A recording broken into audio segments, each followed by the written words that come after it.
Oi gente, mais um vídeo e hoje eu vou te ensinar como fazer uma Beyblade caseira.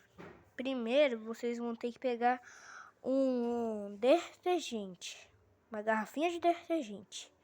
Aí depois você tem que tirar a tampa azul dele, essa daqui. Aí vocês tiram o negocinho branco, se vocês quiserem. Aí depois que fazer isso, vocês vão precisar de uma tampa de leite. Se vocês quiserem fazer de tampa de leite, pode.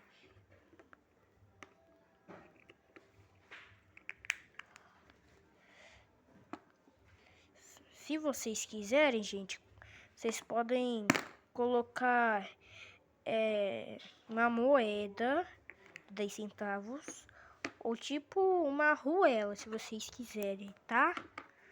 Até mais. Tchau.